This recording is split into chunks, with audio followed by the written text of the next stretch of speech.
তারা চেয়েছে সরকারের কাঁধে বন্দুক রেখে তাদের কওমের বিভিন্ন ধরনের সুযোগ সুবিধা আদায় করতে। আমি হিজবুত তৌহিদ আন্দোলনের পক্ষ থেকে এই হেফাজতে ইসলামের হিজবুত তৌহিদ আন্দোলনকে নিষিদ্ধ করা তাদের যে দাবি তারা তুলেছে, এই দাবি সম্পূর্ণ আমরা প্রত্যাখ্যান করছি এবং আমরা দাবি করছি তাদের এই দাবি সম্পূর্ণ উগ্রতার পরিচায়ক, বেআইনি, অমানবিক, অসাংবিধানিক, সংবিধানের যে 38-39 অনুচ্ছেদ মোতাবেক আমাদের বাক স্বাধীনতা পরিপন্থী।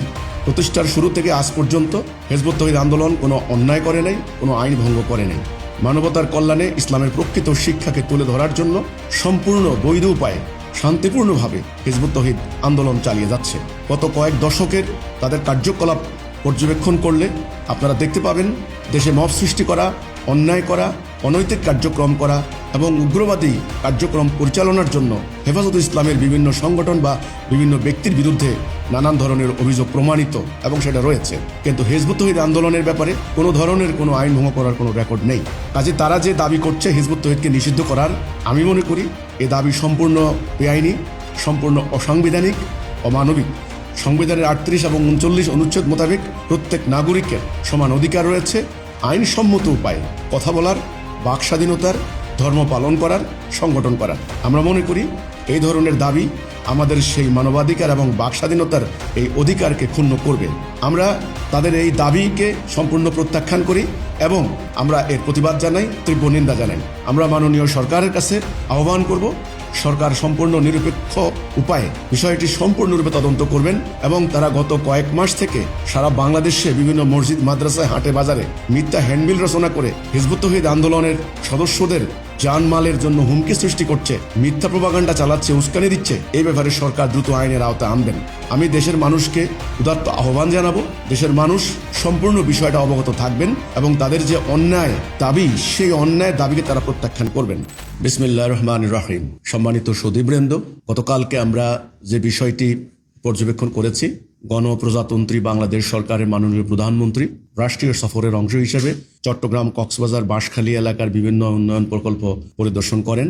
ফেরার পথে তিনি একটি কওমি মাদ্রাসা পরিদর্শনে যান।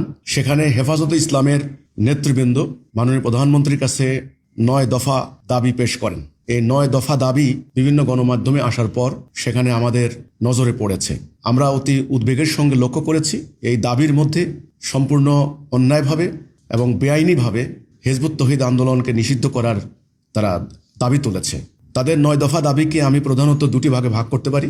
প্রথম ভাগ হচ্ছে তারা সম্পূর্ণরূপে নিজেদের স্বার্থকে প্রাধান্য দেওয়ার জন্য, স্বার্থ উদ্ধার করার জন্য সরকারের নিকট থেকে বিভিন্ন দাবি দাওয়া পেশ করেছেন এবং সরকারের অংশগ্রহণ করে তাদের নিজস্ব কওমের স্বার্থ রক্ষার জন্য তারা চেষ্টা করেছেন। দ্বিতীয়ত, আমরা দেখেছি তাদের দাবির মধ্যে তাবলিগের সাদপন্থী মাওলানা সাদ বাংলাদেশে আসতে পারবেন না, টঙ্গী ইজতেমার মাঠে সাদপন্থীরা ইজতেমা করতে পারবেন না সহ ইত্যাদি সহ আরও অন্য অনেক দাবি একত্রিত করলে আমরা দেখি যে অমুক দেশে থাকতে পারবে না, অমুককে নিষিদ্ধ করতে হবে, অমুককে ব্যান করতে হবে ইত্যাদি অন্যায্য, অসাংবিধানিক এবং উদ্ধত দাবি তারা করেছে। এটা সুস্পষ্টরূপে আমরা বলতে পারি ধর্মীয় ফেসিবাদের নামান্তর।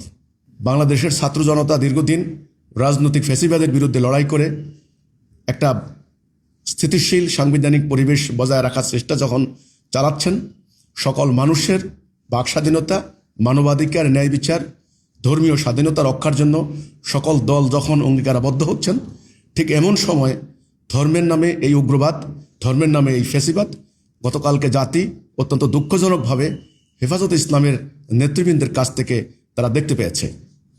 তারা হিজবুত তৌহিদ আন্দোলনকে যেই কারণে নিষিদ্ধের দাবি তুলছেন, আমরা পরিষ্কার করে বলতে চাই হিজবুত তৌহিদ আন্দোলন কি বলে, হিজবুত তৌহিদ আন্দোলনের কাজ কি, বক্তব্য কি, লক্ষ্য কি, উদ্দেশ্য কি, এটা ইতোমধ্যেই দেশের মানুষ সম্যকভাবে অবগত হয়েছেন। আমি হিজবুত তৌহিদ আন্দোলনের পক্ষ থেকে এই হেফাজতে ইসলামের যে দাবি, হিজবুত তৌহিদ আন্দোলনকে নিষিদ্ধ করা তাদের যে দাবি তারা তুলেছে, এই দাবি সম্পূর্ণ আমরা প্রত্যাখ্যান করছি এবং আমরা দাবি করছি তাদের এই দাবি সম্পূর্ণ উগ্রতার পরিচায়ক, স্বৈরাচারের পরিচায়ক, বেআইনি, অমানবিক, অসাংবিধানিক, সংবিধানের যে 38-39 অনুচ্ছেদ মোতাবেক আমাদের বাক স্বাধীনতা পরিপন্থী। আমি আশা করব সরকার বিষয়টি যথাযথ তদন্তপূর্বক নিরপেক্ষ অবস্থান গ্রহণ করবেন এবং বাংলাদেশে অন্যান্য নাগরিকদের মতো আমাদের বাকস্বাধীনতা সমুন্নত করার জন্য সরকার আমাদের নিরাপত্তার ব্যবস্থা গ্রহণ করবেন। আল্লাহ হাফেজ। সালামু আলাইকুম ওয়া রাহমাতুল্লাহি ওয়া বারাকাতুহু।